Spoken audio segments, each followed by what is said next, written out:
All right, here we are for podcast number 10 for North Georgia Advocate.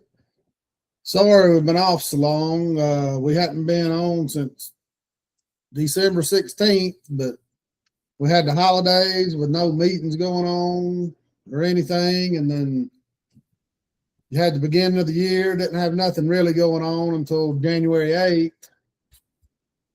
And that was the meeting where,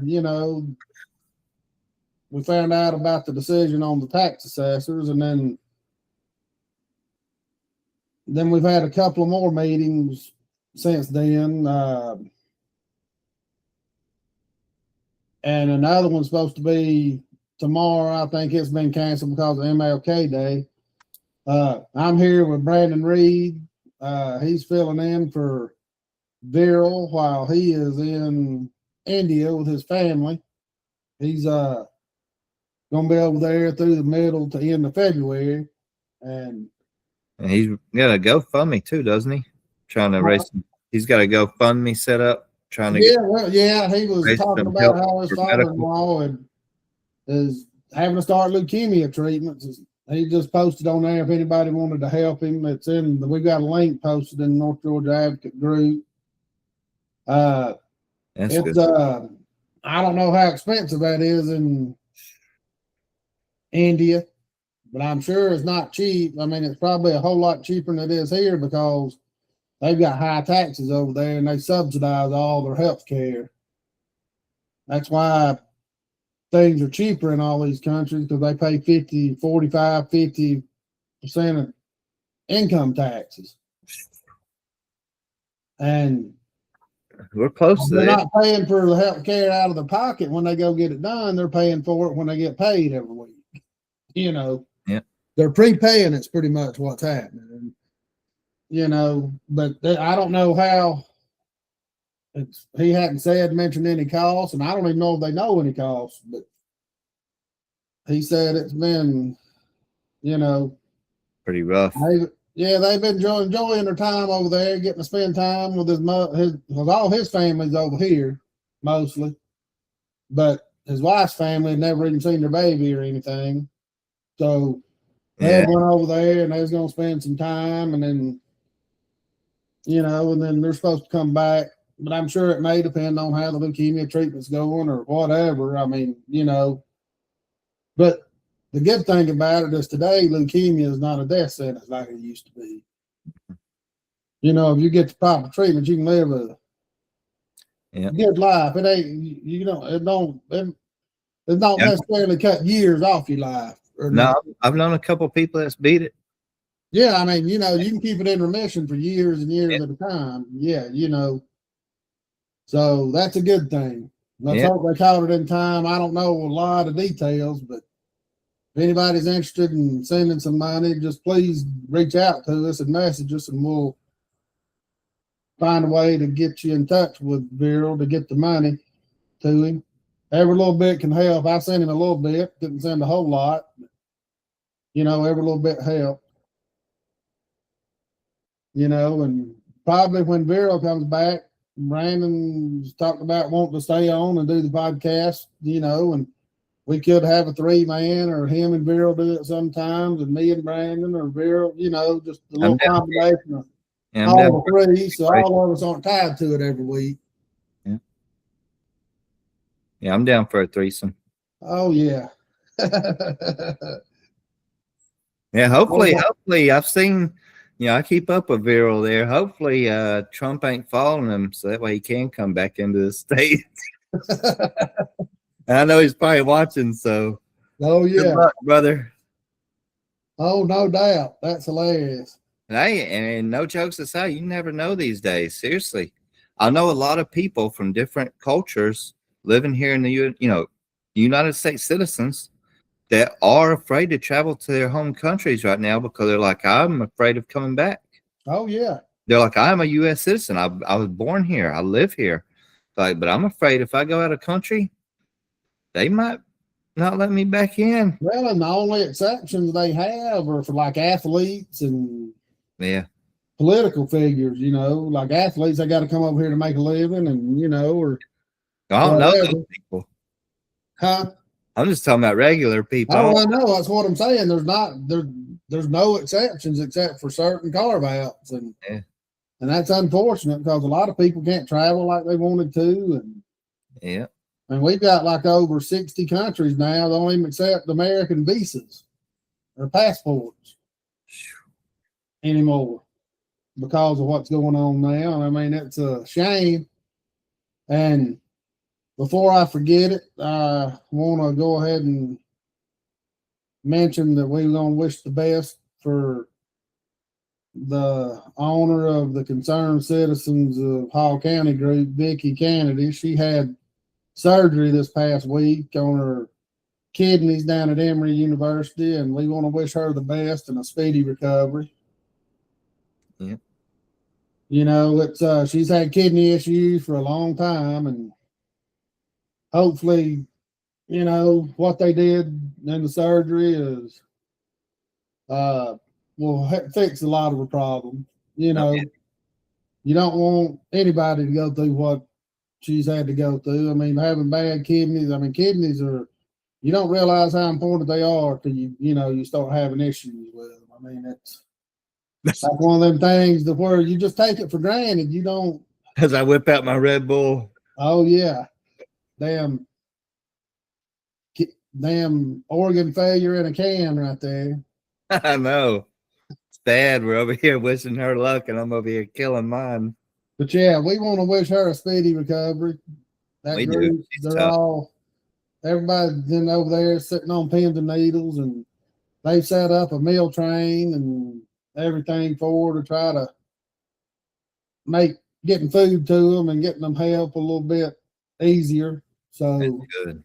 If you can donate to it, you know, it'll be much appreciated by the family and her friends, and it takes a lot of pressure off of them knowing that they've got money in an account that they can just order food and get it delivered to them through DoorDash, and it helps other people too. They don't have to go out of their way to physically go get meals or cook meals and take it all the way to them and take it back. And but for some people that's good. I mean, they love it, but for people that work or risk getting sick too.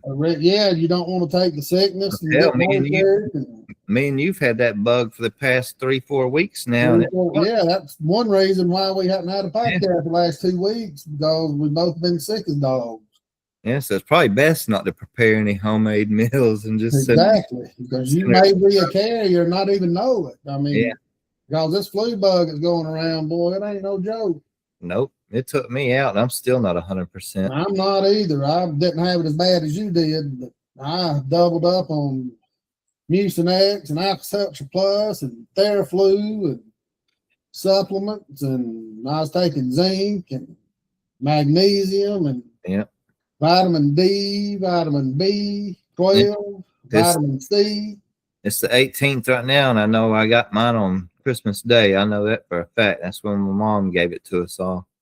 I started feeling it a few days after Christmas. My nephew come over here, and he didn't know he was sick. He called us 2 days after Christmas and said, "Oh God, I got the flu. I just wanted to let y'all know."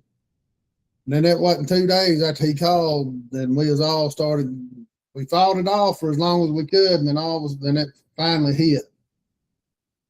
And once it hit, boy, it hit. I don't get sick often, but when I do, it lowers the boom. I don't take flu shots. I don't take nothing. Yeah. But boy, I didn't get a flu shot this year or a year before. When I was working at Wrigley's, I've been stubborn my whole life, and I said I'll never get a flu shot. And dude, every Christmas I've had family come down from Connecticut from all over, and every damn year I'd get a flu of some sort. Yankees. And I was like, I know. And I was like, you know what? I got a good immune system. It needs to be exposed to that. I'll suck it up and live. And there was a couple times it was rough. And after it happened every single Christmas, when I was working at Wrigley's, I was like, you know what? We get free flu shots at CVS. Screw it. What's the worst that can happen? And dude, I started getting a flu shot every year back then, and it definitely helped. I didn't come down nowhere near as hard as I did before. But then after I started this up, I still don't have personal health insurance. So I'm in the wild, wild west again, baby. You need to check into that because it costs a little bit of money, but it's well worth it. I mean, some health insurance, I know. yeah. See, I have to get mine through Obamacare because I've got diverticulitis and my son's got Crohn's disease. And if you go through Obamacare, I don't save any money off the policy. I misspoke. If I go through private insurance, my policy is about 3 times higher than what it normally would be because Every I've month. got pre-existing conditions. Dang. Now, and every 5 years, you got to be symptom free for 60 months. But when you got to go get tests every couple of years for your diverticulitis or your Crohn's disease, it starts that clock back over every test they give you. Mm-hmm. So you're never 60 months symptom free if you go to the doctor like you're supposed to. Yeah. But if I go through Obamacare, doesn't matter. They don't hold pre-existing conditions against you. It's still high because you're in the higher risk because of the Crohn's and the diverticulitis, but it's manageable to buy to where I'm paying $890 something a month for now. It's like $3,500 if I get it not on the exchange. So I mean, it makes a big difference. I mean, I couldn't afford it if I didn't go through the exchange. No, it's expensive out there. I mean, who in the hell can pay $3,500? But yeah, it's better that even if I had to, it's better than getting $100,000 hospital bill when you get put in. And, well, I'm telling you, when it gets to that point for me, I'm probably just going to fade off and go. Well, the thing is, you go to a public hospital. I mean, if you can only pay $10 a month, then they got to take $10 a month. I'm going to get creative. Oh, yeah. You got to. Excuse me. But yeah, it's real interesting how things are going, and it's affecting our local races too. And I don't like to get into national politics a lot on this podcast because we're focused on local. North Georgia. And this ain't to start up nothing about anti-Trump or pro-Trump or anything else, but the divisiveness in the country, not just now, but in the last, say, decade, that's gotten worse and worse. And it causes ruckuses and fits in the local politics too, because you've got Trump supporters who will never support, say, anybody doesn't have an R by their name. If they're an independent, they're just flat out not going to support. Don't matter if they're a conservative or not. Yeah. It's like, Jerry Ramos, who's running for sheriff, he's running as an independent because he is a moderate Republican. He's a conservative. And he can't run as a Republican and have a chance because he's going up against Couch and gets 75% of the vote. I mean, so he's went Democrat last time and independent. And there's people out there just flat said they ain't going to vote for him because, I mean, they posted it in our groups that because he's not a Republican. Who cares? Trump's not a Republican. He's running as a Republican, but he's a blue blood Democrat. His policies are what old school Democrats like John F. Kennedy, and I'm not talking about the tariffs and all the divisive stuff he's doing. I'm talking about his tax cuts and his policies that he wants to implement. They're what old blue blood Democrats used to run on, like LBJ and John F. Kennedy and Jimmy Carter and those guys.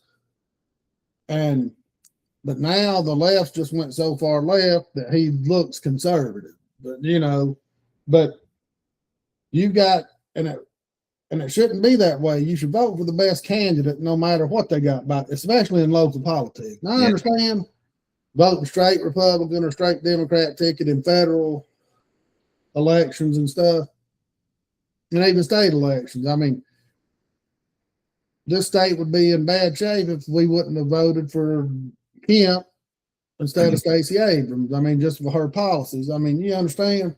But see, I'm surprised that the county sheriffs, I'm surprised that they're even running with parties They because shouldn't. They're supposed to be nonpartisan. yeah, it should be nonpartisan. But I've seen them pushing parties on their campaign pages, and I'm like, Yeah. dude, you know, all the mayor races and council races, they're all nonpartisan because Exactly. you need to represent all your people.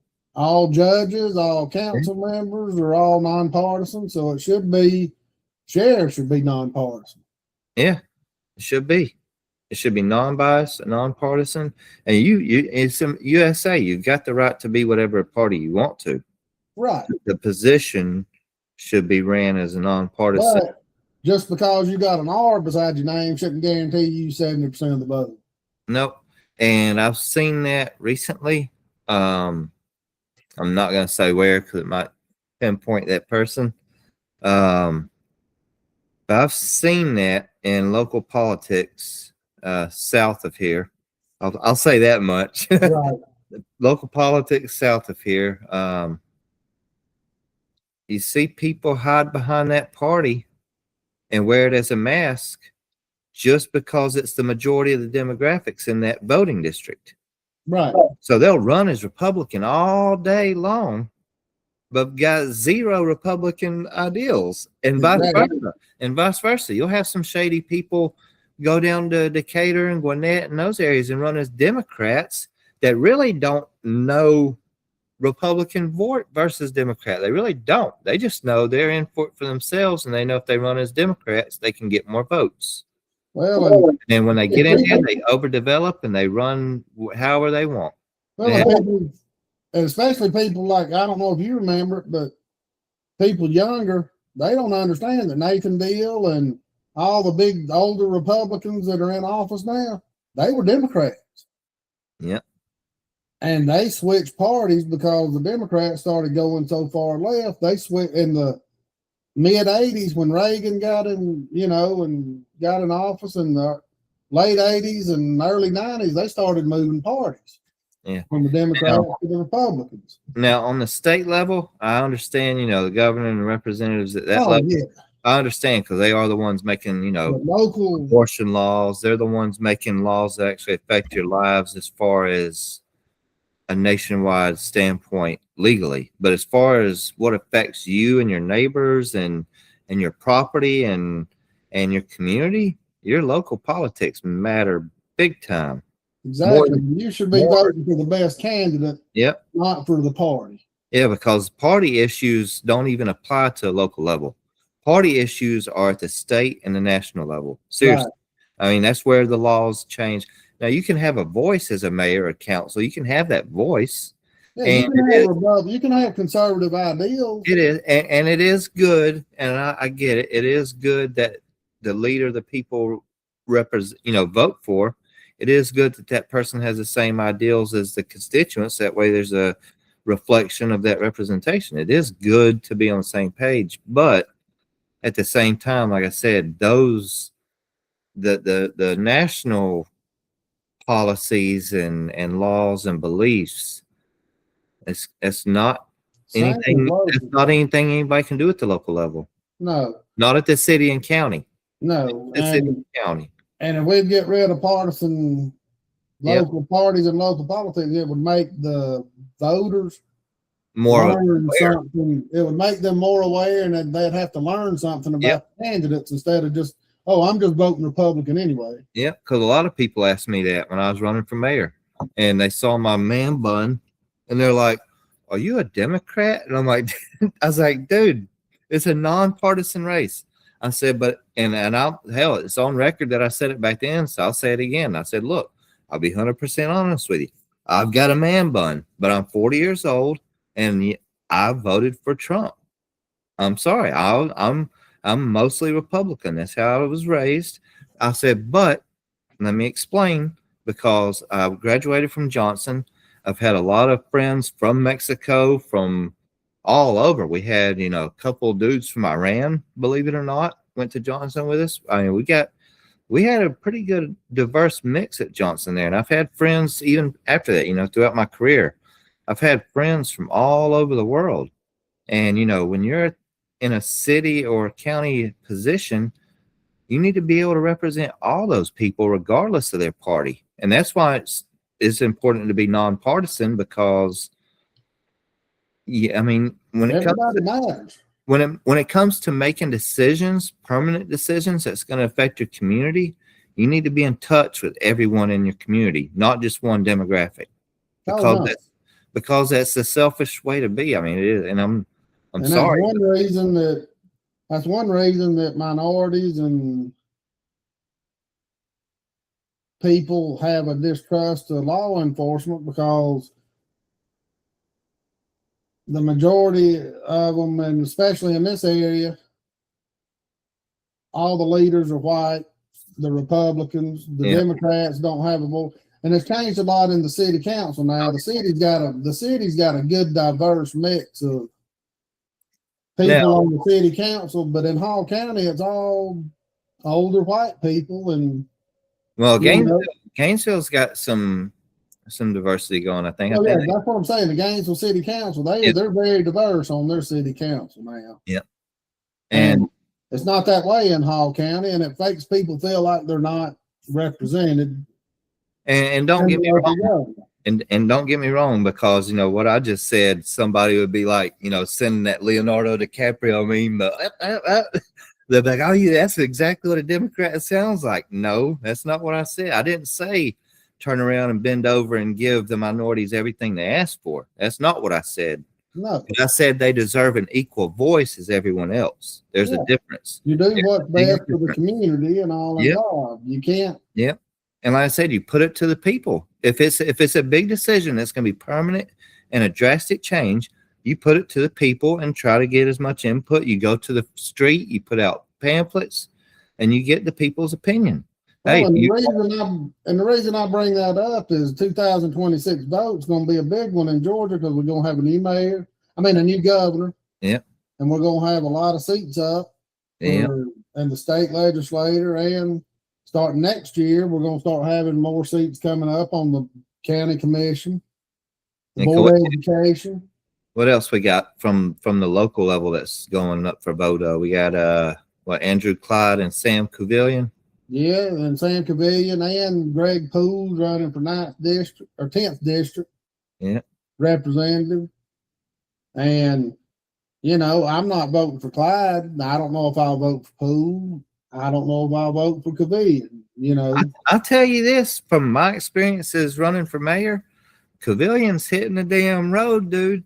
Seriously, he's putting in the work. He is. Regardless if you like him or not, and regardless of what you like about what he's done with Gainesville, because there's a lot of opinions on that. Some people are like, Gainesville's turned to a crap hole. A lot of people say that. At the same time, a lot of people are like, well Gainesville's not as big a hole as everybody thinks it is. No, it ain't. It's just not the good old sleepy town that they like. Well, here's the thing too. He's had a short amount of time in that position to make a big change when the population is rising as it is with all the long-term businesses that's been there. Well, the new mayor, Zach Thompson, the other day, I grew up with Zach. He's a friend of mine.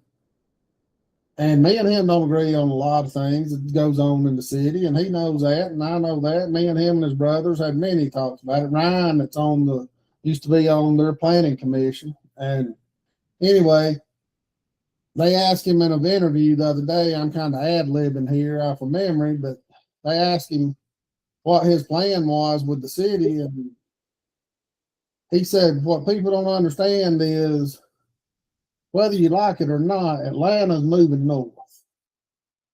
Atlanta's moving. It's already went into Gwinnett County. Now it's coming into Hall County. We can't stop it. Mm-hmm. Said we can't stop it. We just got to learn how to manage it the best we can. And all these people, and that was pretty good soundbite, because it's true. People moving into Hall County, we can't stop that. I mean, we can't put a moratorium on building, stop all building altogether. No. and you've got to find the best way to manage it. And these cities and the cities inside Hall County have all got to work together. And like we said on another podcast, I think, it's a double-edged sword, because instead of a moratorium, the next thing that council and planners and all that do is they start increasing their their zoning, not the zoning requirements, but they start increasing the standards. Yeah. Which in turn drives up building prices. Yeah. Which in turn makes it more harder for new families to move in. And people are like, oh, there's nothing but $500,000 million homes around me. Now my property tax is going up through the roof because, well, what's the alternative? More compact trailer parks and apartments that you're opposed to? I mean, there's no happy medium for anybody. Well, no. And that's what sucks about those government positions that pay $12,000 a year. Because is it really worth the headache to get in there and say you're allowed, you're not allowed? Because damned if you do and damned if you don't. Yeah, I've heard people on both sides of the fence argue it, and both are kind of accurate. I mean, you got people that say, hey, there should be zero growth right here at all. Then you got a diehard American on the other side, same team, but he's on the other side of the podium saying, well, what about property rights? Are you telling that man what he can and can't do with his property and what he can and can't develop? And as long as and that's what these people don't understand. They get mad at the county commissioners and the city council for approving stuff. But if it's in the 10, 20, 30-year comprehensive plan, yeah, and they have to approve it. Yeah. If they don't approve it, then they're going to take them to court, and they're going to lose a court battle. Yeah. And that costs the county more money. I mean, you may not agree with it, but if it fits the land use plan and the 30-year growth plan, I mean, they have to approve it. Yeah. That's just like they can say, like, because if I don't, David Gibbs and Greg Poole said, we don't agree with this, but it fits the land use plan. We have to approve it. Yeah, because if I don't approve yours, but approve Johnny up the roads, guess what? Now you're going to come at me with a damn discrimination or something. You're going to come to the city, especially if it's the same exact business type and category for mixed use. You're going to be like, what in the heck? Yeah, well, it's just like Tyler Crawford, for example, and he's mentioned this online several times, and he won't mind us mentioning it. He fought for 3 or 4 years to get his shop built behind his house. Yep. And it's because Richard Higgins, one of his best friends, the old chairman of the Board of Commissioners, Richard Higgins, one of his buddies lived next door, and he didn't want that farm. He didn't want that building built. So he didn't get it built.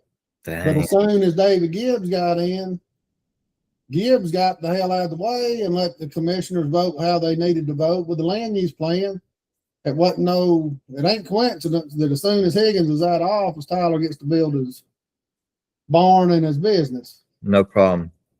Yeah. I mean, it didn't increase traffic. It don't increase nothing. It's not like he's got tractor trailers bringing in metal and no.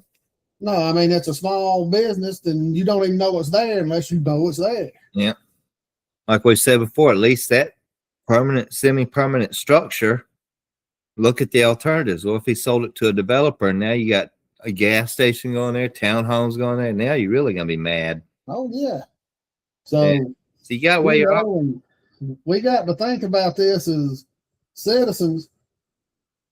What goes on nationally does not always affect you locally. Nope. And what goes on statewide, it affects you more locally, but it don't always affect you locally. Now, it could down the line affect you locally. That's why you got to be aware of it. Yep. And you can say, hey, we don't want what's happening in Gwinnett County or in Lamar County or Troup County or wherever happening here. And see like I said, what I've seen, what I've observed from other people campaigning is, man, they'll take those national level issues and they'll take those parties as masks and they'll put it on and they'll run around the local level saying, hey, we're here to save your See, and that's my XYZ. issue with Sam Cavillion, as he's doing the Andrew Clyde thing, MAGA, MAGA, MAGA, I'm going to hold up Trump's ideals. Well, I don't want you to hold up Trump's ideals in Washington for our district. I want you to hold up what our community wants. See, that's why I like Rand Paul as a senator from Kentucky, but Thomas Massey, who's a representative from Kentucky, he votes what his constituents want. It doesn't matter what it don't matter if he agrees with it or not. He goes and talks to his people, and if they want him to vote against something, then he votes against it. Yeah. That's what he's elected to do. Well, I know.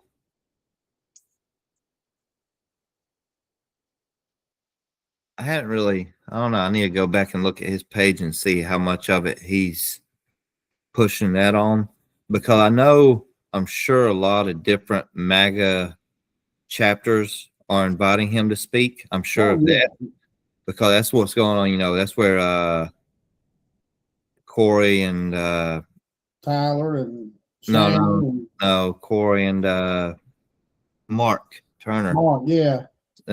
It wasn't necessarily a MAGA event, but you can read the room, and you know, so everybody gets invited.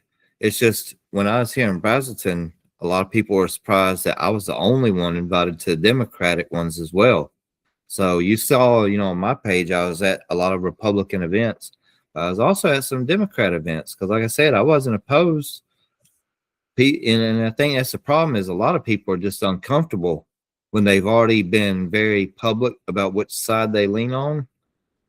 They're not comfortable going to the other party because, you know, I mean, they're just right. In my opinion, they ain't got the fortitude, if you know. They don't go out there because they're not courageous enough. But like I said, I was willing to, and I told them all. I said, I'm here because you're in my community. Well, yeah. And as long as you're in my community, I don't care what party you're on, because both sides, and I told both sides this. I said, you're aware I'm going to both parties. I said, but let me share something with you. When I make it clear which federal issues we can't control, both parties start bringing in local issues to the table, and it all revolved around taxes, traffic, overdevelopment, and both parties agreed.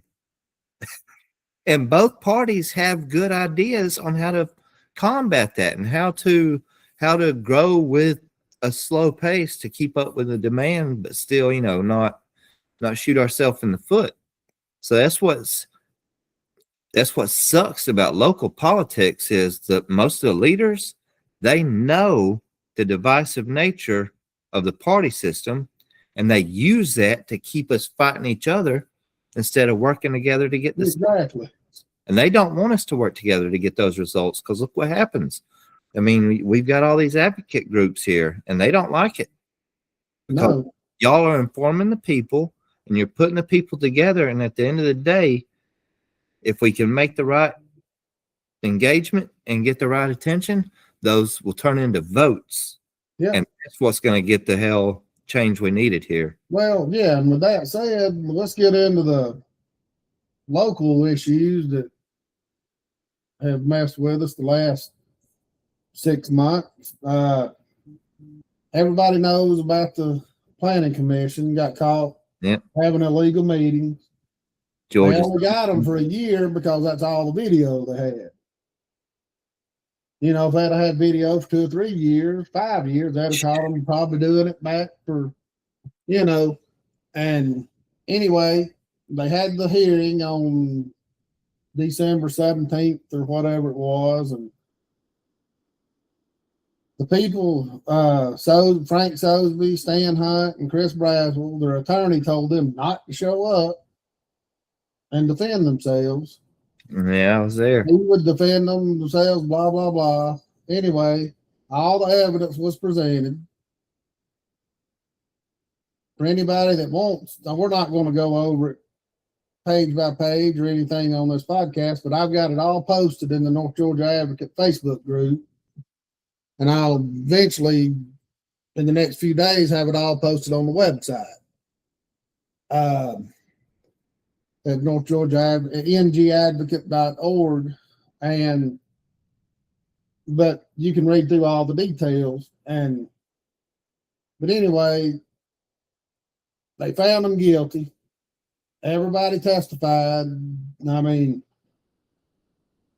the staff members testified on the stand. They went, and they admitted, they told them that the meetings were illegal, blah, blah, blah. Yeah. And they kept quoting and said, hey, we've got 3 here, so I'm not here. They knew their meetings were illegal. Then they want to come out and claim that they were never trained. They were ignorant of the Sunshine Laws, which are the Open Meeting Act, where if you got a quorum, you got to advertise it to the public and record it and do everything like you're supposed to at the regular meetings. And they tried to play stupid. Oh, yeah. They still are. They still are. Ignorant, yeah. And ignorance of the law does not mean you're innocent. Nope. How can, like Braswell, how can you be in his office 22, 23 years on the planning commission? If anything, and not know the law? If anything, that's worse. That's worse. And it's, in my opinion, pretending to be ignorant to the law is worse than just admitting guilt and just Well, that means you didn't have enough pride in your job to learn the rules and the etiquette and represent us the way you should have represented us. Yeah, it tells you that. It tells you if you don't know the rules, then what the hell are you doing in there? I mean, how can you rule on what's good for this county if you don't even know the rules you're supposed to be following? Yep. Oh, so yeah. That's bad. Stupid, and that is. It's all just smoke and mirrors. Then this guy tried to get up there, Tony Powell, their attorney. He got up there trying to take this like it was superior court, like a court of law. This is not a court of law. You don't have to. It's kind of like when you go for discovery, like you're in a court case, you go to discovery, a lot of stuff can get admitted to the other side and brought up in discovery that'll never make it into the courts. Yeah. Because you're not held to the same standards. Yeah. And that's how this hearing was. And they knew it going in. They tried to claim that Greg Poole and David Gibbs had stated publicly they was going to fire them, blah, blah, blah. They never stated that. They said they need to have this hearing so they could find out whether they needed to be fired, whether they need to be kicked out of their job. Well, anyway, fast forward, they get found guilty, and the guy recommended they be removed from the planning board. Yep. It was a contentious meeting. Tony Powell got up there trying to act like he was an old Southern Baptist preacher, trying to put God into it, saying there's God-fearing Christians and a lot of Bible verses and all this stuff, and trying to he was trying to run interference and put religion ahead of the crimes. Oh, yeah. Anyway, he had done mention before that they were going to sue Greg Poole for what he said in the papers. And after it was over, they voted 4-0. Even Kathy Cooper voted to I saw that. Kick him off. Billy Powell didn't have the guts to show up. He didn't show up at the meeting before. Nope. That Monday, so they could go ahead and approve having the meeting, approve the agenda and everything for the work session on the Monday. And he didn't even show up for the Wednesday session for the hearing because he was told people he wasn't going to have a part in firing his friends from the planning commission. Well, you got to put personal, was like David Gibbs said in that meeting, he said, I'm friends with every one of them people. Yep. He said, I'm hoping, he said, this has nothing to do with friendship. This has something to do with business. Yep. He said, if you don't do your job, you don't keep your job. Yeah. Oh, yeah. He said, and I hope if I didn't do my job, people would want me out of office. He gave a good speech, and you need to go back and listen to it. He did a great job. and he laid it on the line, and he was very convincing, and you could tell it was he said it with conviction. And then Greg Poole got on there, and he just flat laid in Tony Powell. I wish Poole would have been like this whole time he was on court and calling everybody out. Kathy Cooper and Jeff Stowe and them and Billy Powell wouldn't be voting the way they're doing. He raised hell at them after the votes. That don't matter. They done got the votes in. You got to raise hell at them and call them out before the votes happen. Yeah. And anyway, he just flat told them how it was. He said they lied, they cheated, they stole. He said, you know, it's costing, at that point, it cost $75,000 or so for the county to defend themselves and to do all these investigations and everything. And he just flat told that Tony Powell, by God, I've heard you want to sue me. By God, bring it on, because sometimes you mess with a bull, you get the horns or something like that, you know. Oh, yeah. That's pretty much the gist of it. I thought if Tony Powell had been standing in front of him, I thought he'd have probably slapped the taste out of him, man. He was mad. I mean, I ain't seen Poole that fired up in a long time. I mean, I think he's still fired up, ain't he? Oh, yeah. I don't blame him. Yeah, he's still fired up. And they're sitting there accusing people, as they saying, oh, the people up on the county commission knew that we were having these meetings, and some of them may have. I ain't saying Kathy Cooper and Stowe and all. They never even opened their mouth. They didn't say nothing. Yeah, that's the thing. I've noticed a lot of and hell, if we're gonna be honest, and of course it is, it's in all municipalities right now.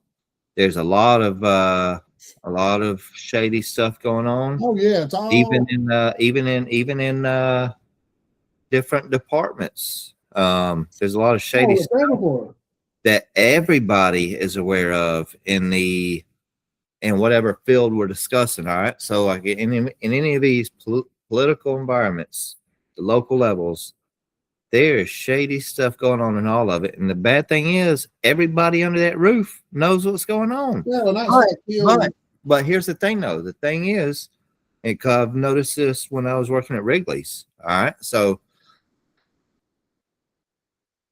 and because this is important, because you've got a lot of people in all these advocacy groups I'm in. You got a lot of people that'll jump on these employees that knew about it and said, how come they didn't turn them in? How come? Here's the issue with that. A lot of times the people that you would report the issues to are the ones that are guilty. They're guilty, yeah.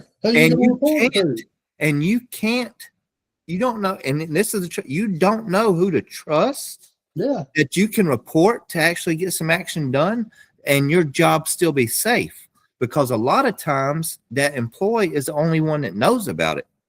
So if word gets out and the details are very specific in the case, and they fire this commissioner or sheriff or anybody, and they use a specific detail and say, okay, this is why you're getting fired. Well, guess what? Now you're putting that whistleblower's life in jeopardy. Oh, yeah.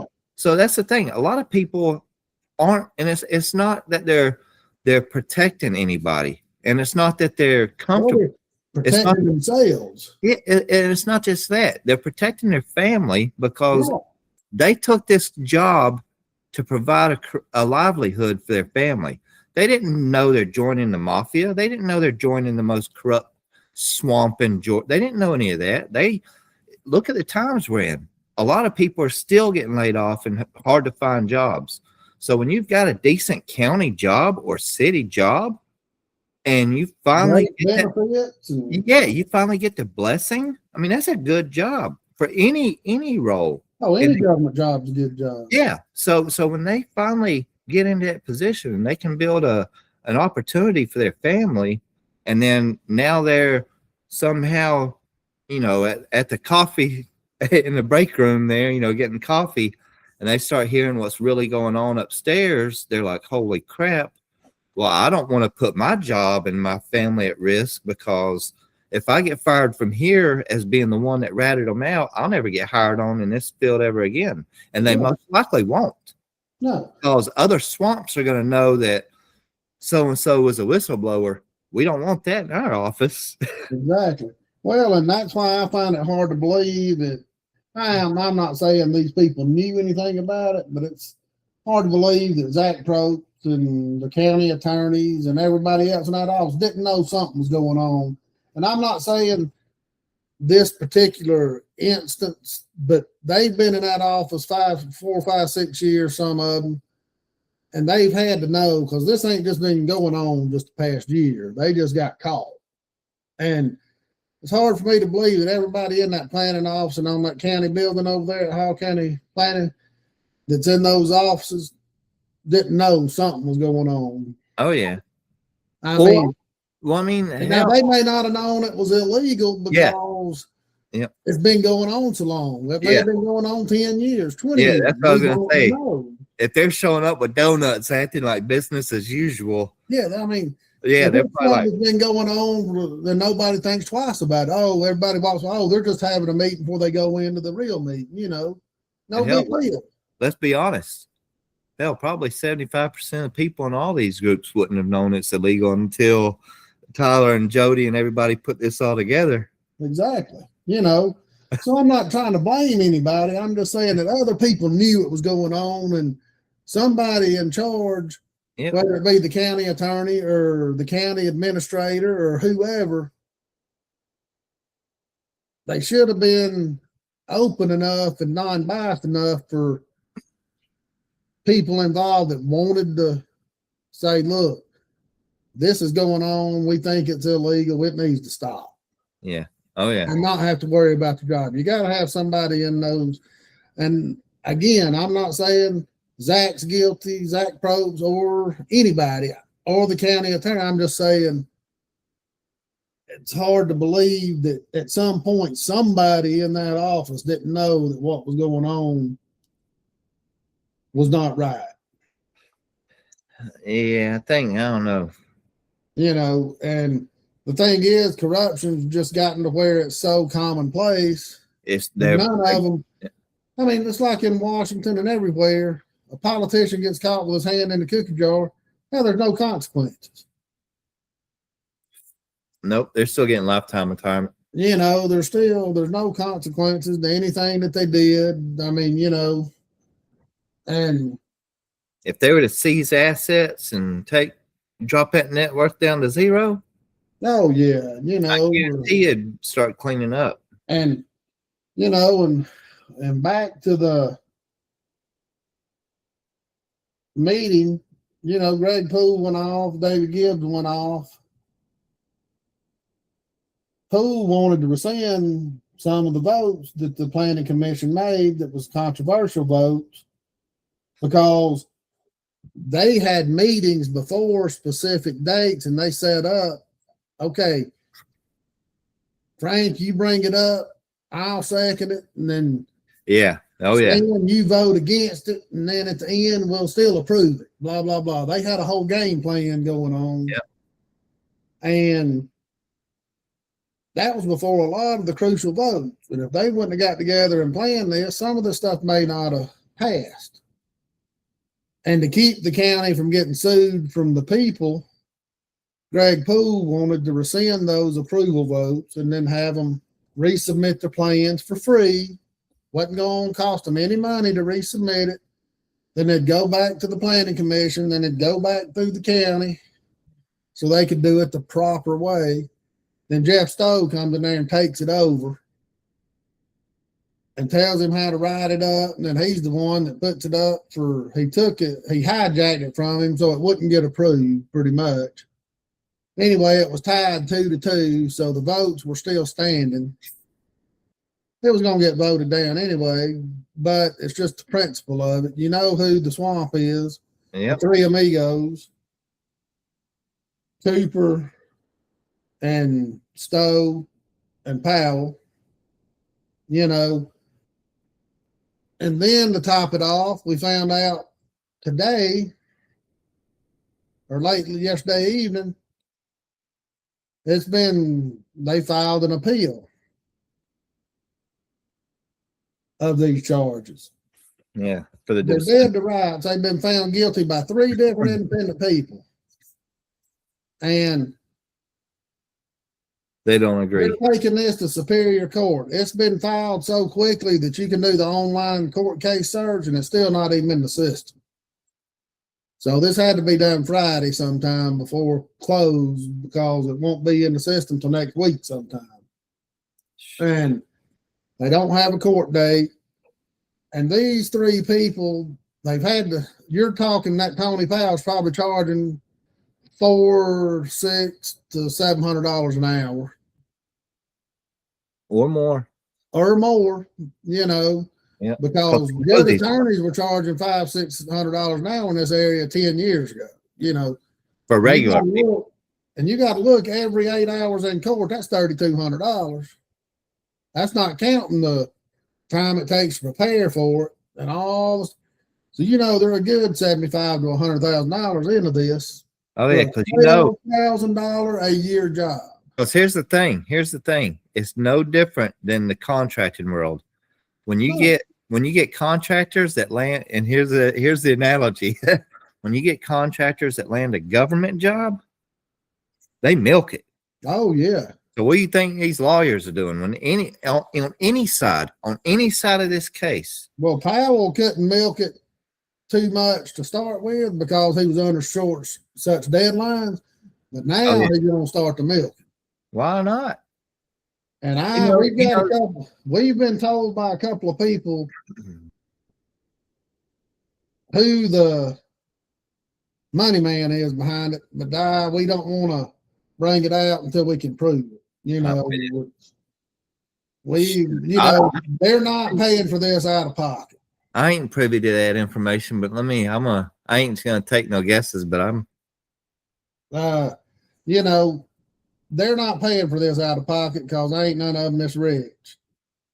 So they're all this. So the money man's definitely benefiting from the 3 amigos. Oh yeah, it's No, I ain't even gonna say it. But it's gonna be. Let me rub my crystal ball. Because eventually it's gonna come out who it is. I'm not saying by me or by anybody, but it's gonna come out eventually. Oh, I'm sure. And if I was the judge, if it was legal, I don't know if it is, they ought to be able made to find if they're fighting this, they ought to be paying for it out of their own pockets, not somebody else. Here's the thing. Here's it kills me because I get it. Because like I said, I believe I'm a true American, right? So I mean, I'm all for capitalism. I'm all for entrepreneurship. I'm all for property rights. So yeah, I'm all for people that want to buy real estate as an investment because it is a good investment. There's never going to be more land on this earth. No. There'll never be more land. So real estate has always been a solid investment. Always been a solid investment. It may bottom out for a little while, but it ain't going to be bottom that long. So I'm not against it. But here's the thing. There's still enough land in the United States. I mean, now there's a lot of international buyers. So, I mean, it's a lot more competitive now and prices have gone up a lot. But diversify. Get the hell out of Hall County, man. Y'all saturated it the hell out enough already. Spread your wings, and they are there. I guess it's all out through Athens and everywhere now. What they're doing now is they're incorporating in Delaware and these other counties who don't make you declare who's members of the corporation. Yep. And everybody says, "Oh, they're all out-of-state builders." No, they're not. They're just using out-of-state builders. They're just incorporated in another state, and for tax reasons too, probably. Oh yeah, and it's just to the point of where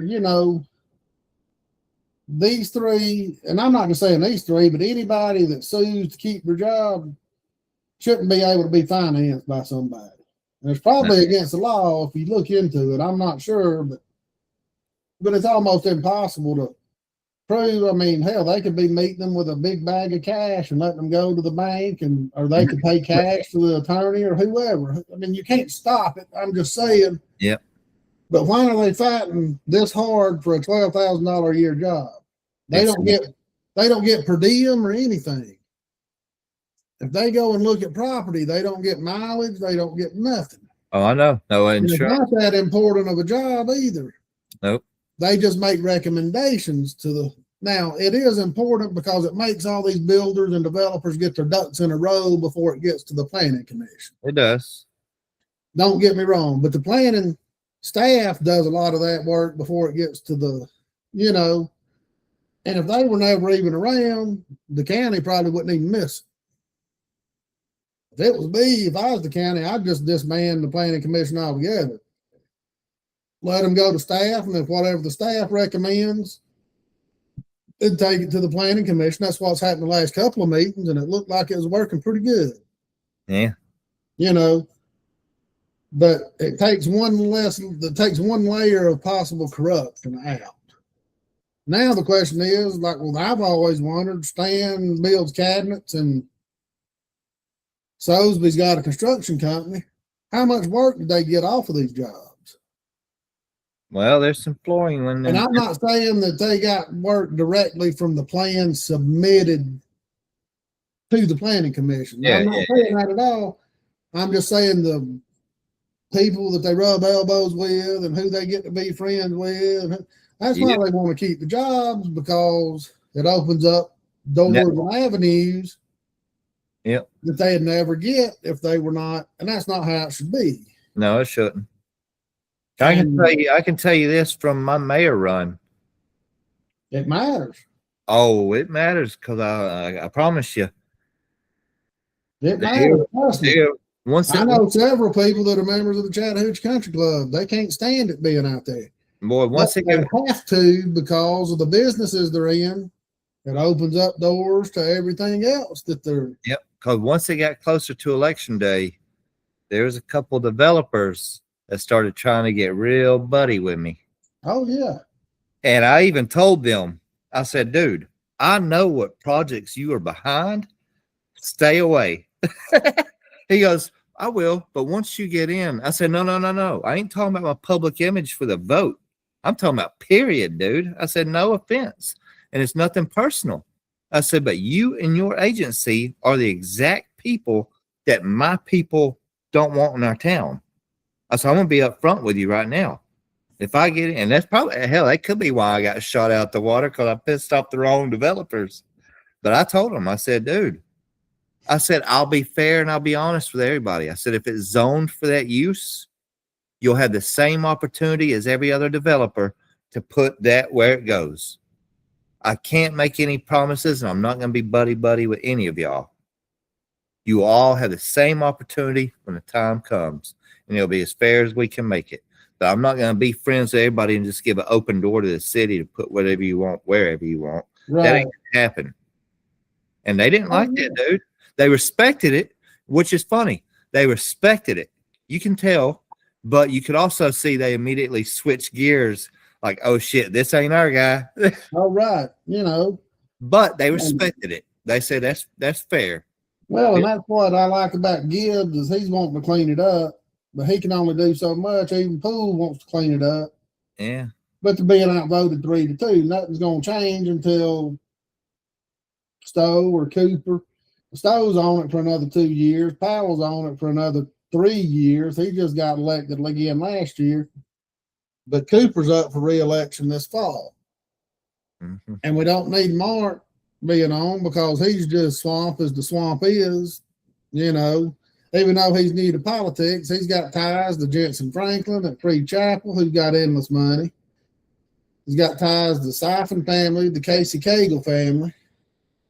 He ain't just running for office for shits and giggles. Dang. They know that Cooper's on the rope, so they figured they'd throw somebody else into the ring, because they're taking Corey. They're not taking him serious. Yeah, I need to post the videos up from the Del Webb discussion as soon as it cleans up.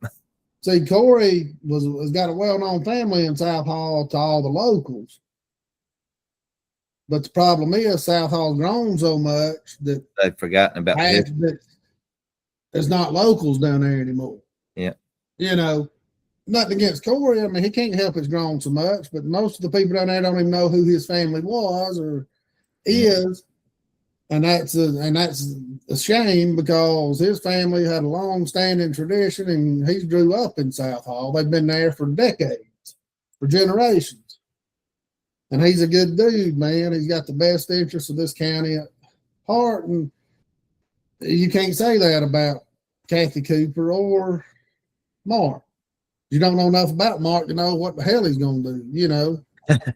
Yeah, I definitely know from my campaigning.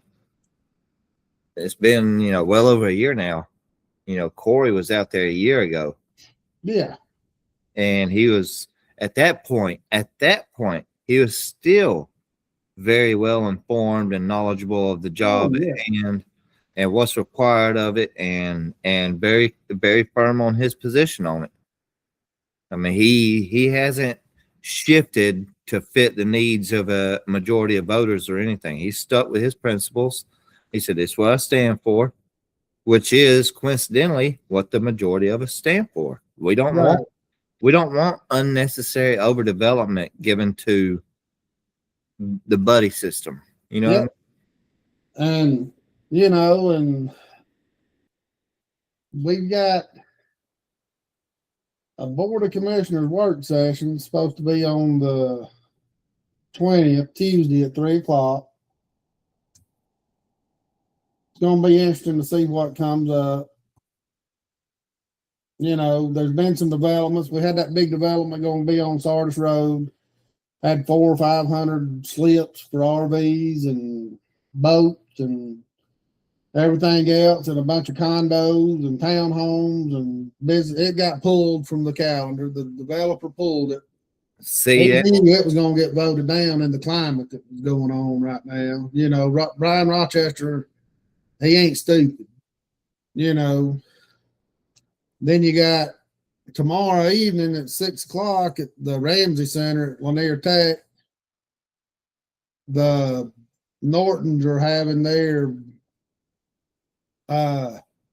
forecast for what's coming up for 2026.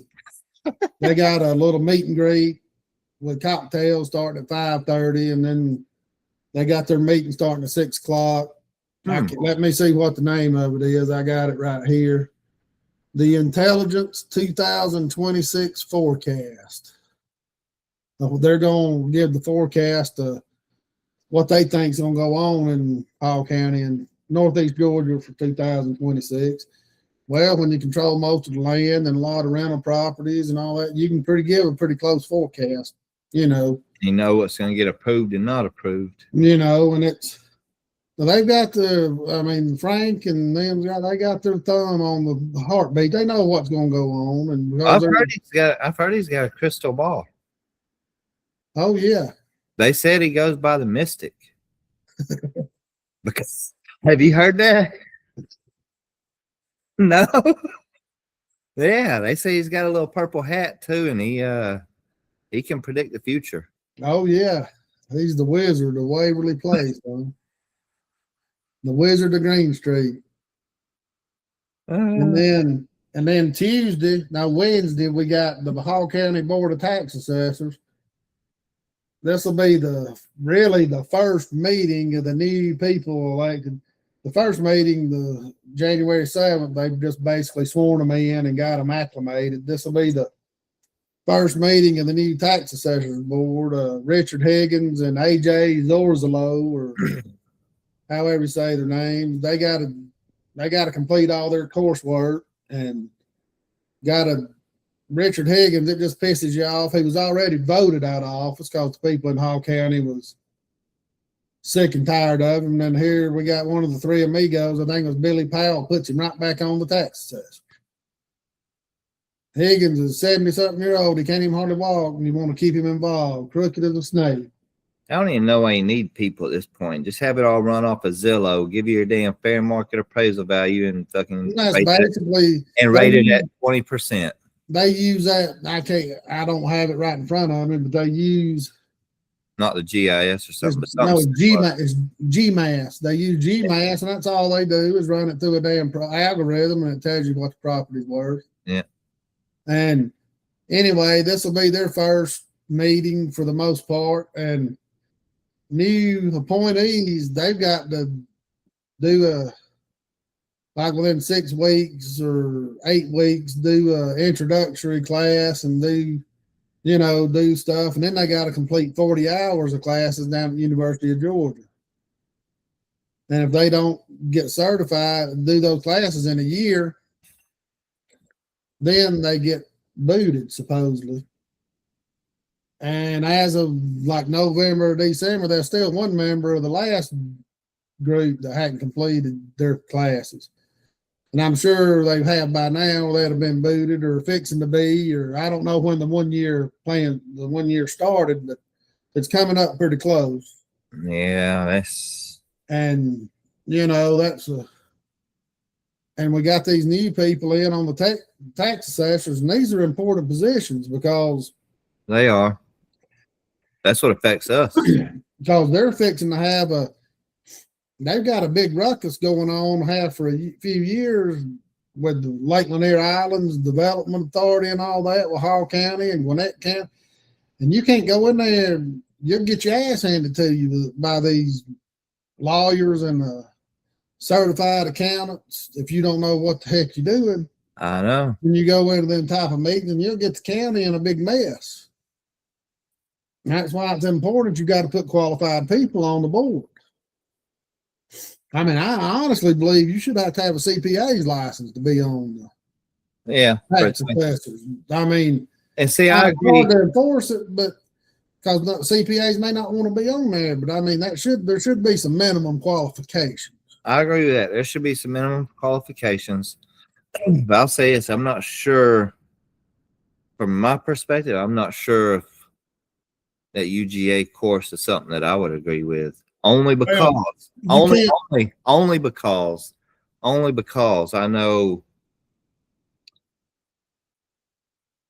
and this could be controversial and might piss some people off, but the economic developments, each of these centers of economic development, I'm not talking about Chamber of Commerce or anything. I'm talking about these private entities like the Banks County, I'm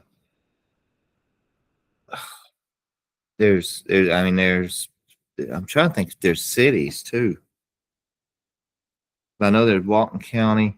But all of these economic development groups are private entities, and they all follow the same teachings from one man at UGA. Yeah. And it's basically taught these people how to take commercial and city-owned land and basically bid it out to the highest bidder, regardless of what it does to your community. Now they try and say, oh, it brings in more jobs and there's a trickle-down effect. And here's the thing, the original teachings may have been good and accurate for the betterment of the community, but from what it's turned into now, they're just selling out everything they can to whoever comes in with no regard to the future. I mean, and what I'm talking about is look at SK Battery in Commerce, who's constantly laying people off, always having issues with, I don't even know what we can legally say, but they're always having issues. And nobody looked into that when they moved in there. Well, they got fined not long ago, didn't they? Yeah. Yeah. And Kemp, he gave them the green light on that. Here, take all this, get all these tax abatements, do all this. We're giving county-owned property away. And here's another thing that I've told people. Look at, I want to say, I don't think it's Jackson County. It may be up above us. But Park 85, Industrial Park, county land has utilities ran. So this lot is graded, like huge water, electricity, sewage lines, all these lines, the utilities, the infrastructure is laid out. Who's paying for that? Taxpayers. We are. And they're turning around and enticing these large manufacturers, which that's who I supply is large manufacturers. You'd think, well, that's good for you. No. We've already got enough. they're giving this land away to these large corporations. And it's not about who's going to bring the most to the community. It's about who's the flashiest, who's the cool kids, who's going to take us out to lunch, who's going to butter my biscuit. And that's who we're going to give this property to, with all this groundwork already done, regardless of what's going to happen in the future. They don't care about the futures. As long as they close that deal, the deal is done and their job is over and they move on to the next one. Now, here's the thing. If me and you want to go start up a business tomorrow, guess what happens? There's no freaking red carpet rolled out for us with utilities ran. Hey, Chris, we got you this prime 10-acre lot. We got you 8-inch water line. We got you this. We got you the sewer lines running to it. You ain't got to pay a dime. Hell, we might even pour a slab out there for you. Hell yeah, you're going to put a business out there. But as a private person, dude, you're going to drop $300,000-$400,000 just to get you to a point where you got a decent slab. And you might not even get to be able to walk in front of the council to even put your idea up there because of who we are. Right. If you're not in the system, you might not even get the opportunity to invest the money. If you had the money, you might not even get that opportunity because you're not part of the good old boy system. But if you are, boy, hey, it's ready for you. And guess what? We use SPLOST. We used all kinds of money and just paid for it, and the taxpayers can't do nothing about it.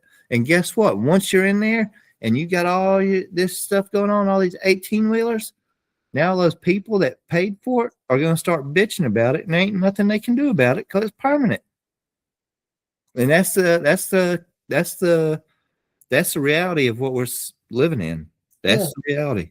And on top of that, I don't think they can teach you in 40 hours how to do all that accounting and knowing what's going on and what's not. I mean, you know, if you go in there and not be having a finance background or something, 40 hours is just a drop in the bucket. What is it? Just a week-long, 8-hour-a-day course? I assume. I don't know any. I don't know it's 40 hours, and it's got to be done in person. Well, I wonder if it's like a semester where they make you do like 2 credit hours. I don't know. They can't do nothing like that online. That'd be goofy. Well, they might be able to do it online. How do you keep you from cheating? I mean, yeah, but there's some on. You might be able to, but I'm sure it's in classroom. Yeah, I mean, if it's illegal, this is important. I mean, and it's if it's a legal requirement, you'd hope it's done in person. Yeah, or I know, you know. Because hell, he might have his wife sitting there doing it for him if it's online. I know. And I've known people that's done that with online college courses. They've had their spouse take the classes for them when it's online, and they ace it, and then they go in for the in-person test and bomb it. And they're like, "You've been a perfect student this whole semester." And then Johnny gets in there, and he's like, "I've never seen this a day in my life." Yep. And then on the 22nd. We got the Hall County Board of Commissioners regular meeting. There's going to be a few things going up. I can't remember right now exactly what's going on, but we'll have the details up on the website and in our Facebook group of what is going in front of the Board of Commissioners on the 22nd. And then on the 26th, we've got the Hall County Board of Education regular meeting. They had to work on the 12th. They just put in for have e-SPLOST put on the May ballot. And that's kind of odd why they wouldn't wait to the November ballot. And I know why is because they know in the May ballot, only about 10 to 15% of the people's going to show up for the primaries. You know, yeah, very little. And they got a better chance of SPLOST passing because the last one that was on the major ballot, T-SPLOST, it got voted down by 60%, 65% last fall. Well, sure, I was gonna say, I'm sure too. It's probably hit its deadline too, ain't it? Well, they got till no, it don't go out till like July or August. I mean, Well, that's what I'm saying. So they had to renew before then. but they could wait until November. No, it'll start next year. It goes through. No, I mean the E-Splosh. The E-Splosh The goes one that's through coming up. next year. It goes through next year. This will start taking effect in like July of 2027. Okay, the one that they're voting on right here. Yeah. And they but this last spot, this regular splosh that just got passed, only 20% of the people showed up. See, and it passed with ease. They know that if 60 to 65% of the voters show up in November for the governor, Oh yeah. now the E-Splosh, it's liable to get shut down, voted down. They ain't gonna give it that opportunity. I don't even think we're gonna see that many for the governor in November. I do, because I don't know. Because Jeff Duncan's most likely gonna be the Democratic nominee, and he was GOP up until last year. He used to be lieutenant governor for Kent in his first term. And it depends, but I don't think we'll have 60, 70% like we do in the presidential. We'll have 30 to 40% show. Yeah, that's what I'm thinking. It'll be few. But for the one in May, they ain't gonna be 20% of the people show. Yeah, no. May, you might see. Not for the primaries. Dude, mark my words. This May, you might see 6 to 8%. I bet. Seriously. I think last fall we had you'll get 6 to 8%. You had like 14% of the people showed up last fall or something. You know, we'll use it. It'll be the same as our sales tax. We'll just use that. But the thing is, the E-Splosh, that's not adding another cent to our tax. No, it's just a renewal. It's just a continuation of what we're paying. And I don't care what some of these people on Facebook say. It's still an additional tax to the original. Well, it is an additional tax because we'd be down to 4% if we didn't have all these splosh. I know. And I've told people too, I'm not against the application of these funds and their intended purposes. Don't get me wrong. I'm good for an education tax. I'm good for a transportation tax. But guess what? We're already paying for those services. Yeah. And here's the thing. And I've told people, if we were to, and again, mark my words, by 5-10 years from now, we'll probably be paying 10% sales tax in Hall County. When you pay for something, it'll be 10%, real close to it. Now, here's the thing. I would be okay with all of these local option sales taxes if it replaced the property tax 100% with no stipulations. They get rid of the property tax? Yep. Yeah. No fine lines. No, if you're 28 to 30, no bullshit. Eliminate property tax and then give it a flat rate 10-11% sales tax on everything in the county and call it a day. And then I'd be okay with that. But the other issue is, which we've discussed this many times, it's not about, which it is to me because I'm cheap. It is about the amount to me. All right. But on top of that, it's how the money gets spent, because they pushed for this splosh the last time and they use images of kids in parks, skateboarding and on jungle gyms, having fun, swinging. But their priority is a courthouse. Yeah. Don't forget, it has nothing to do with the public's interest. $150 million courthouse. Minimum. You've seen Forsyth. We can't let Forsyth show up Hall County now. We got the chicken capital of the world here. We can't do. Well, Forsyth County is one of the top 5 richest counties in the country. I know. That's crazy too. And the thing is, and like Hall County, when they build these schools, they go to a builder and these architects and say, "Oh, we've got $80 million. Yep.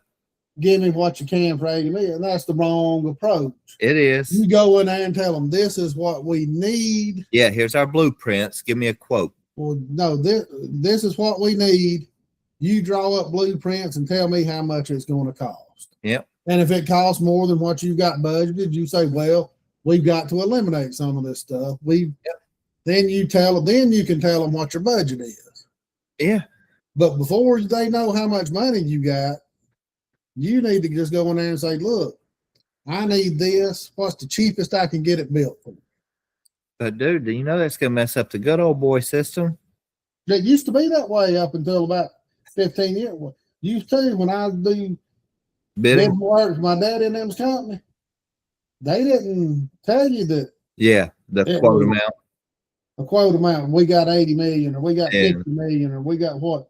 It would be the job scope, and you got to It would bid be it. the job scope, and the architects would put it out from. And see, if you underbid on that and you didn't read the full scope and you got that job, And boy, you just got better. screwed. Yeah, because you got to They finish bid it. it out to the architect. They give it to the architect. They give them the best value for the money. Then the architects would send out the Yeah. to bid to the contractors. Yeah. To the general contractors, and general contractors would put the bids out for the subcontractors. And that ain't how it works no more. They've got 3 or 4 project managers that they use now. Oh yeah. Which, And in on theory, the project manager system works because the project manager only makes like 4 to 5% of the total project. And if it goes over that cost, then they're responsible. Like if they got $80 million budgeted and it costs 90, then the project manager has got to make up the difference. Yeah.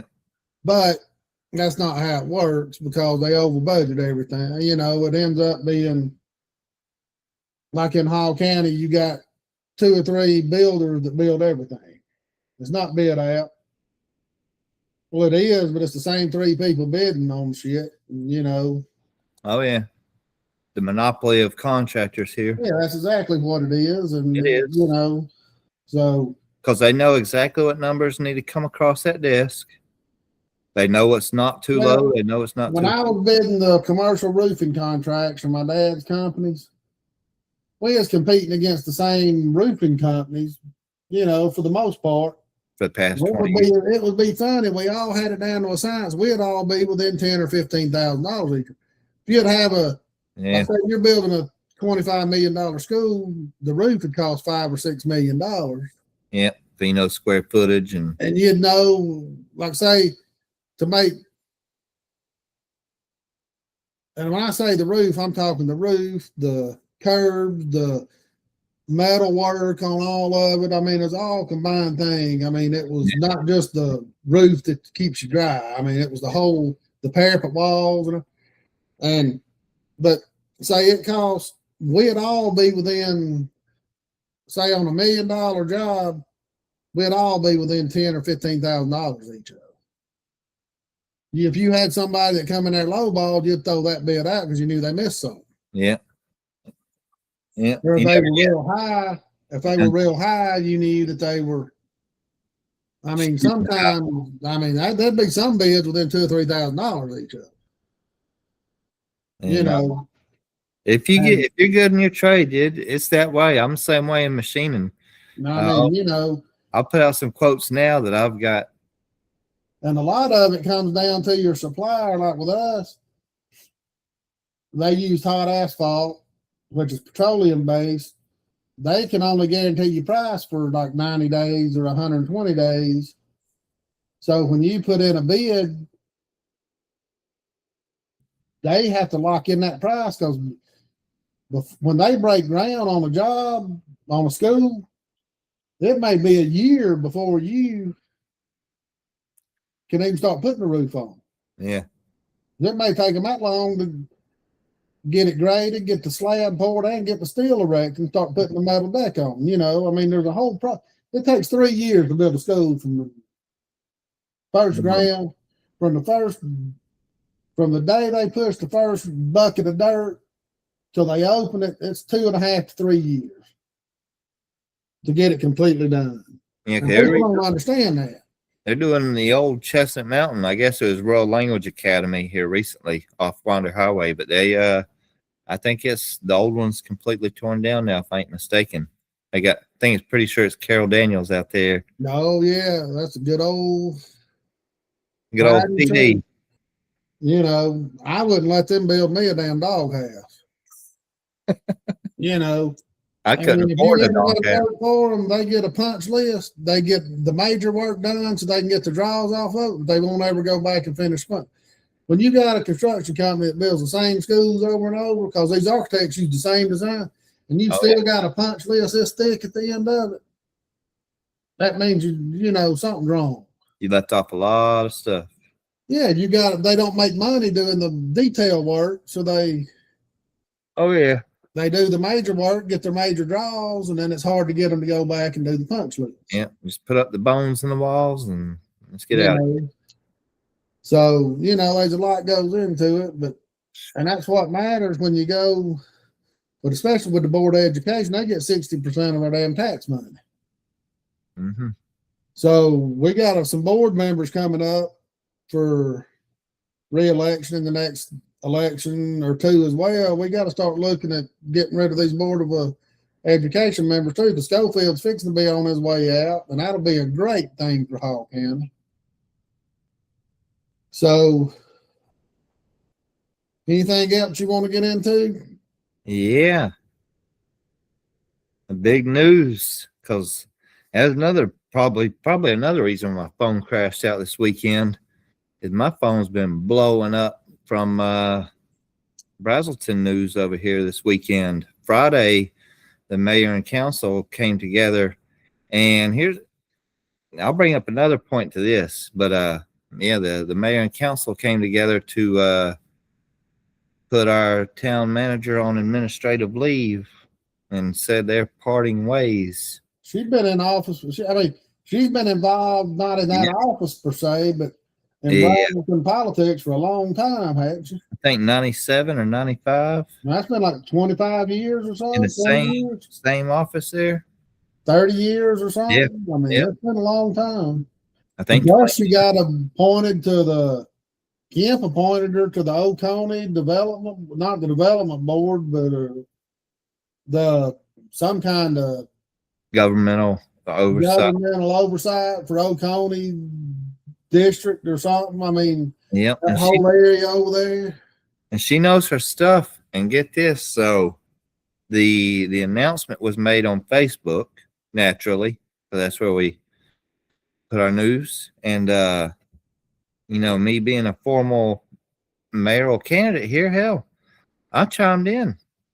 And I said, this is a sad day for Brazelton because when I was running, I talked to all the neighboring jurisdictions, all the local cities, all local counties, try to get some insight on what I could do to make Brazelton better. And every one of them said, if you want to truly make Brazelton better and keep it going in the right direction and not turn into Atlanta, you need to keep supporting Jennifer Scott as your town manager and, trust what she tells you. And I told, I'm very upfront and honest. I told everybody I was going in it unbiased, but the overwhelming amount of people that told me that reassured me. Okay, because come on, when you've got so many diverse groups telling you the same thing about a woman, I've got to take their word on it. And, whether you like her or not, when other people in that same position from other jurisdictions say, hey, we've learned a lot from her. She's taught us a lot about this. She's done this that you don't know about. It opens your eyes and you got to consider that. So, well, maybe she'll get a job in another jurisdiction or something. I hope so. But when I saw that, like I said, I posted that and they blocked me for saying that. So what does that tell you? It makes you wonder what the heck's going on. Makes you wonder what's going on. But I kind of have a feeling what were they planning on doing that she didn't agree with, and that she was going to stop if it was made public? There's 10 different ways this could go. Oh yeah, and any one of them doesn't seem like it's going in the right direction. Right. There's something going on. And she just didn't turn into being corrupt. No. If she's got this much respect from everybody and all that stuff. And I'll say this, there were a few others that posted similar comments praising her for her service and her work here. And those comments of praise were met with threats. I'll say that there's some people out here that didn't agree with what they were saying and straight up threatened them, which is pretty messed up if you ask me. Oh yeah, no, that's crazy. So I'm like, that's all right. Y'all can block me and threats can be made, but no, that's all I got for you for this week. Let's get the clean. But yeah, that's no big deal. But Do you have anything? It's gonna be interesting to see what comes out, because it'll eventually come out why she's been let go. Oh yeah. And is it immediately, or is it run through the fiscal year, or is it? No, it's immediate from what I understand. Dang. It ain't like she got caught running license plate numbers like the sheriff did. Yeah, the chief. Yeah. And that's what I told people too, because like I said, there's some people that received some threats. And I told them, I said, here's one thing that you can be rest assured. The town of Braswell has a good flock camera system. So if that person's making threats to you, they're on camera. Oh yeah, no doubt. So if anything happens, GBI needs to be notified, and we need to pull our camera work. And I guarantee you already know it too. If anything happened though, that footage will be. Oh yeah, it'll be. Our flock system was having issues at that date at that time. Oh yeah.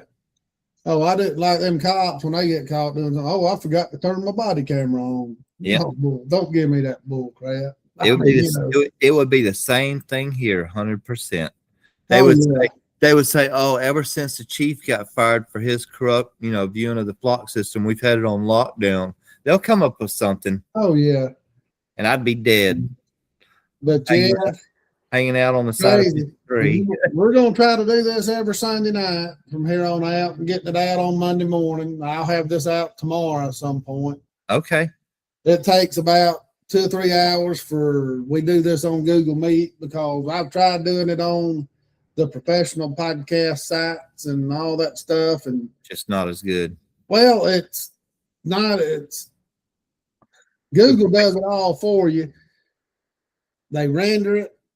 They get the transcript for you and everything. Closed caption and everything. What our purpose is, Google's the best way. Google Meet's the best way to do it. Or Zoom or somewhere Google's better than Zoom.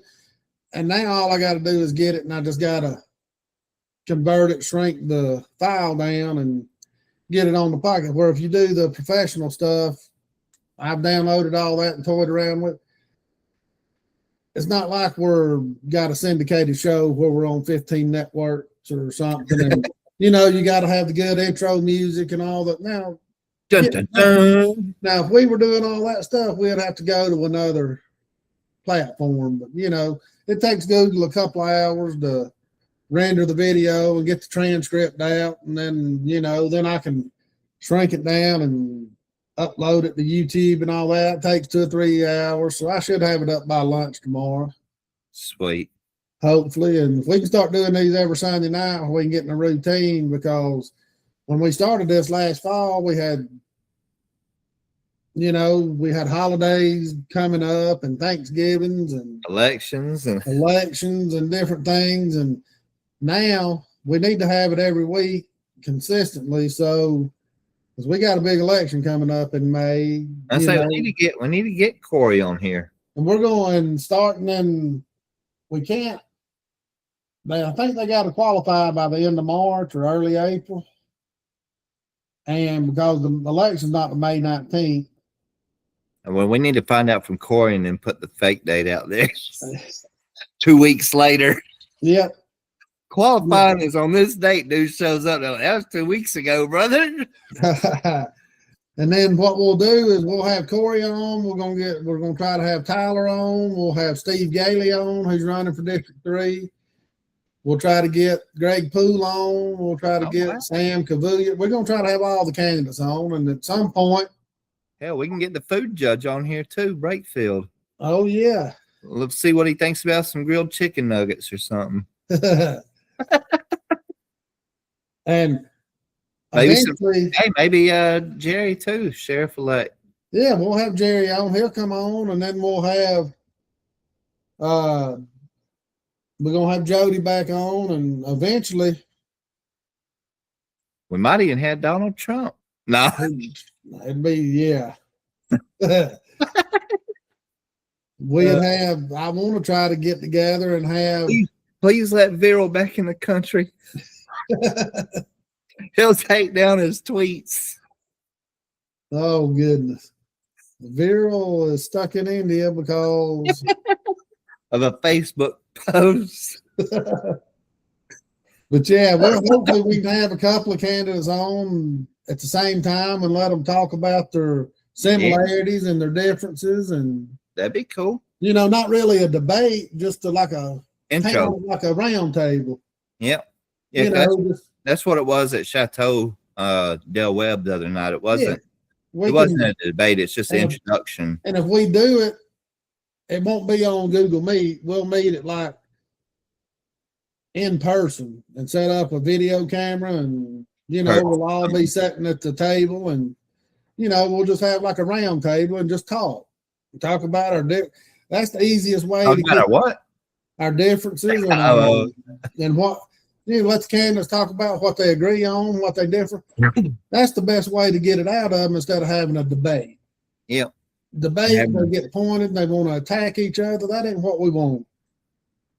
No, we need to get a good get a round table up, get like all those District 3 people up. But we need to get a good baseline of questions. Oh, just good generic. Like we said, leave the far left and right topics out, because like I said, that's on the national level. That's nothing they can control. Let's get down to local questions and local issues and see where they stand. And I'm gonna let these people know that when I post the video, I'm not gonna edit it. I'm not gonna cut anything out. Okay. Yeah. It's gonna be in there just like it was videotaped, because I don't want people accusing me or you or Viral or anybody saying, hey, they edited this. That's not what I said. By God, no. It's going to be the whole video, and it's not, you know. See, here's the thing. We could. I mean, we got every right to. Just like anybody, Yep. Because I'm no longer running for anything. So us citizens as campaign managers or even friends, we can edit anything we want under the sun and post it to make one person look bad or one person look worse. And I'm not going to do it because it's unethical as hell. But and here's the thing, I agree with you. And you know, if you've seen those videos, I was able to get those up in Vicky's group. Luckily, dude, that was pain too, I'm telling you. But the way I filmed it was, like you said, I'm not doing any biasing when I'm filming or reporting. It's just, here's these two gentlemen talking, and I put whoever's talking's name first in the caption. So when Corey's talking first, I got Corey versus Mark Turner. When Mark Turner's talking, it's Mark Turner versus Corey. I try to be as fair. I don't put any comments down below like, hey, there's our man. I didn't say nothing. That way, if you want to, you can load them up to the North Georgia Advocate YouTube. And no, I will. Like I said, I saved those from being downloaded. Because and that way you'll have them. And if you want to put them anywhere, you don't got to upload them. You can just use the link. Hey, remember I sent you that screenshot the other day where I was trying to send it just through our direct message, and wouldn't even. Yeah, so I mean, I know my damn memory. The videos get big, so it's probably just my memory on my phone though. Probably wouldn't let me send it clearly. Yeah, and the software, that's an older. It ain't but a couple of years old, but the way that as quick as software changes, it increases and changes so quick that it makes a big difference. So, but well, I appreciate it. And we will be back next Sunday. Monday, if you're going to be listening to it. But we'll record this again next Sunday night, and we'll go from there. And I appreciate it. And anything you want to say going out? I don't think so. I think I'm pretty good. You? Yeah. No, I think we covered everything for the most part. I've got a big article I'm fixing to start writing on the water issue we had talked about before, that guy that had all that 1.5 million pounds of dirt washing in the Lake Lanier and everything. And I'm waiting on emails from the guy who brought it to me from the county and the Corps and all that, because I want to know how bad they told him to pound sand and who's behind it. And he's giving me the synopsis, and it's wrong. Is what it is, and it's. Well, what was it? Just dirt? It's 1.5 million pounds of field dirt. He was going to bury a 10-inch drain line to get water off his property. Ended up bringing in 1.5 million pounds of dirt to level up his backyard. No silt fences, no nothing. And every time it rained, it washed all in Lake Lanier. And county wouldn't do nothing about it. The Corps wouldn't do nothing about it. They kept putting it off on each other, and it's a big mess. I thought I'll forward you the information on all of it. And it's wild, man. Yeah, man, I keep hearing all kinds of different rumors about the lake. And it's just crazy. And the county won't do nothing. We've been working on it for about 6 months, and we can't get nowhere. So now it's time to write a big article about it and then alert all the news stations about it. Well, see, here's the thing. You know, Corey always brings up the fact that the Hall County Planning Commission got that $65,000 a year water bottle budget for bottled water. And I said, here's the thing now. With all the developments, how long have they? I mean, he knows how long they've been buying bottled water, but back then when they started buying $65,000 a year in bottled water, how do we know somebody else didn't tell them I wouldn't be drinking that if I were you? I mean, because they're the ones that know what's getting built around here. They know what's going up. They know what's getting up. They know what's getting demolitioned around the lake. They know all this stuff. So if any of these, not saying informants, but any of these inspectors or enforcers go out and check it out and come to the property, how are we to say they didn't come back and tell the commissioners, hey, y'all might want to have bottled water at home, your office, because I wouldn't drink anything that comes out of there. Oh, yeah. I mean, that's not good. There's a possibility of that. Look at Flint, Michigan. You know, the city officials up there, when that went down, those city officials were drinking bottled water. They knew the water was filled with toxins and lead and all kinds of poisons that were. Yeah, you don't put nothing past government people. No, I don't. I don't trust none of them anymore. No, but we'll get into this more next week. Even myself. And I'll send you over all this stuff. I thought I'd done sent it, but I may not have. I'll have to check. I don't know. No, I mean, I don't know. My brain's in about 100 different ways right now, 100 different directions. But I'll send it over again, and you can look at it, and we'll get into it more next week. But that'll work. All right. Well, I hope everybody has a good week, and we will be back next week and try to catch you up on everything that's going on. Yep. Mm-hmm. If y'all are off for Martin Luther King Jr. Day, have a good, respectful day off. And yes, indeed. Have that extra day off, and thank goodness we didn't get snow like South Georgia did. They got hammered down there 3 to 4 inches in some areas. So you consider 3 to 4 inches a hammer? That is in South Georgia. Last time it snowed big down there, it was 93 when I was down there. We got 2 inches, shut town down for a week. I might need to move down to South Georgia if they consider that a hammer. I know. Tell me about it. So, all right. We'll see y'all next week. Yeah, you probably lost a few viewers off that. No doubt. All right. Later. All right. See you, brother.